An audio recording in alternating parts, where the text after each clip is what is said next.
বিসমিল্লাহির রহমানির রাহিম। আসসালামু আলাইকুম। কেমন আছেন সবাই? আশা করি আল্লাহর রহমতে সবাই ভালো আছেন, সুস্থ আছেন। আলহামদুলিল্লাহ আমি ভালো আছি। আমার পরিবারের সবাইকে নিয়ে ভালো আছি, সুস্থ আছি। আজকে নতুন আরেকটি ব্লগ নিয়ে এসেছি আপনাদের মাঝে। যখন দেখা শুরু করবেন একটি লাইক দিয়ে দেখা শুরু করবেন।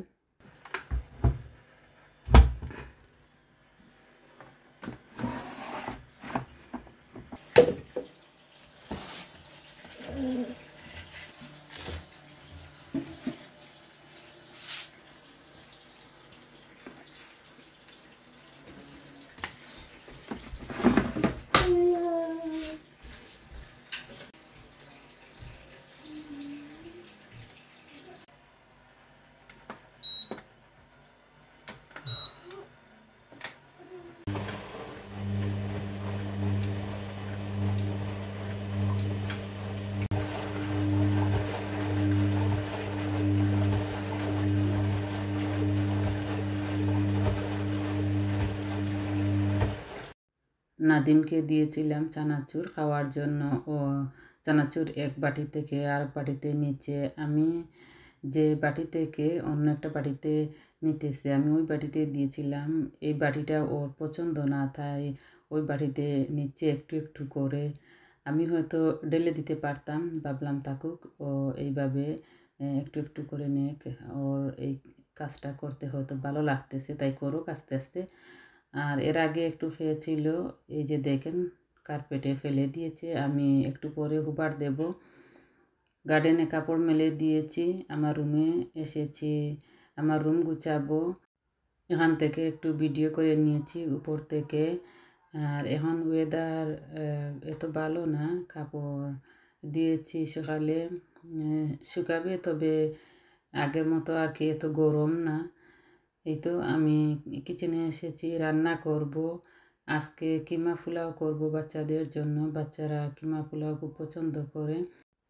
পেঁয়াজ আদা রসুন দিয়ে কিমা বসিয়ে দিয়েছিলাম, এখন গুঁড়া মশলা দিয়ে দিয়েছি। ভালো করে মিক্স করে আমি কিছুটা সময় ঢাকনা দিয়ে ঢেকে রাখবো।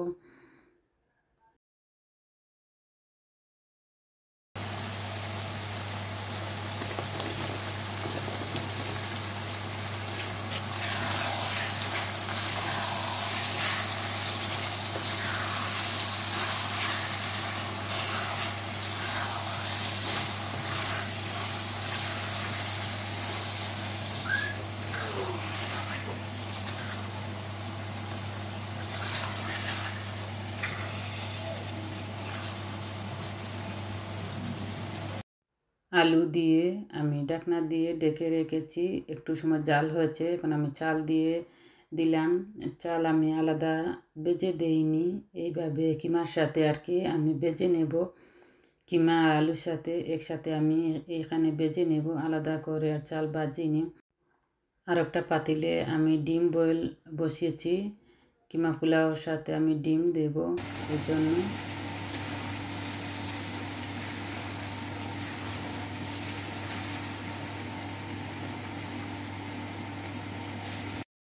ভালো করে আমি চাল ভেজে নিয়েছি। এখন আমি গরম পানি দিয়ে দিয়েছি, দিয়ে আমি নাড়াচাড়া করে তারপরে হচ্ছে একটু লেবুর রস দেব আর দুধ দেব। দই নেই তো, তাই আমি লেবুর রস আর দুধ দিতেছি টেস্ট হওয়ার জন্য। লেবুর রস দিলে খুব টেস্ট হয়। যদি দই থাকতো তাহলে দই দিতাম, দই না থাকাতে আর কি দুধ আর লেবুর রস দিতেছি। ভালো করে মিক্স করে আমি পরে রেখে দেব। পানি টানা পরে হচ্ছে আমি ঘি দিয়ে দেব। এই যে আমি ঘি দিয়ে দিতেছি। দেখতে মনে হচ্ছে আমি খিচুড়ি রান্না করতেছি, আসলে খিচুড়ি না, এটা কিমা পোলাও রান্না করতেছি। কিমা দেখা যাচ্ছে না ভিডিওতে, তবে সরাসরি আর কি যেভাবে দেখা যায় ভিডিওতে এইভাবে দেখা যায় না। এই তো ডিম দিয়ে সুন্দর করে এইভাবে রেখে আমি ঢাকনা দিয়ে ঢেকে রাখবো। এই তো। আর এখন আমি বানাবো হচ্ছে পাস্তা। আগের দিন আমার বড় মেয়ে পাস্তা বল করেছিল, পাস্তা রয়ে গিয়েছে, ভাবলাম ডিম দিয়ে করে নেই, বাচ্চারা খেয়ে নেবে বিকেলের নাস্তা। একসাথে আমি রান্না যখন করেছিলাম তখন করে নিয়েছি, ভাবলাম এগুলা বিকেলে আবার করব, তাহলে এখন করে নেই একসাথে, করে আবার কিচেনে ঢুকবো আর বাচ্চাদের জন্য নাস্তাটা রেডি করব। এখন করে নিলে তো ভালো হয়। আর ওইদিকে আমি লতা শুটকি রান্না করব, তাই আমি মশলা বসিয়ে দিয়েছি আর একটা কুকারে। মশলা বাগার হচ্ছে। মশলা বাগার হচ্ছে বলতে আর কি, আমি পেঁয়াজ আর রসুন দিয়েছিলাম কেটে, জাল হচ্ছে, আর এখন গুঁড়া মশলা দিয়ে দিলাম।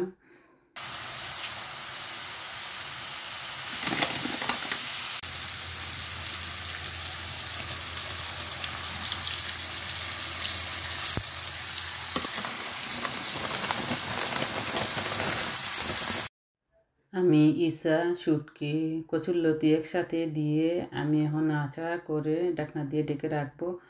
আমি আলাদা করে ইসা আর শুটকি জাল দেইনি, কারণ ইসা বেশি জাল দিলে শক্ত হয়ে যায়, আর শুটকি লইট্টা শুটকি তো, তাই আলাদা যদি জাল দিই তাহলে একটু সফট হয়ে যাবে, বেশি নরম হয়ে যাবে আর কি।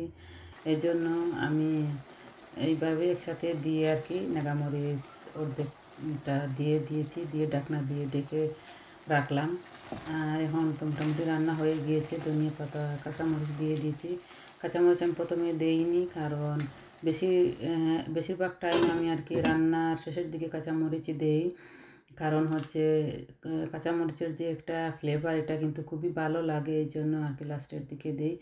আর একসাথে সব কিছু দিয়ে রান্না করেছি যাতে আর কি খুব কম সময় রান্না হয়ে যায়, এই জন্য। রান্না শেষ হয়ে গিয়েছে, আমি কাপড় আগে এক মেশিন মেলে দিয়েছিলাম গার্ডেনে, এখন নিয়ে এসেছি আরও এক আরেক মেশিন বলতে আর কি, এখানে একটা ব্ল্যাঙ্কেট আর আমার নাইমের দুই তিনটা টি শার্ট একসাথে আর কি ধুয়ে দিয়েছিলাম, আর কিছু কিছু কালার কাপড় আর কি একসাথে দিয়েছিলাম। আগে তো সাদা কাপড় ধুয়ে দিয়েছি।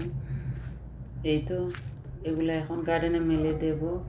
মোটামুটি দিন ভালো আছে, মেঘলা আকাশ।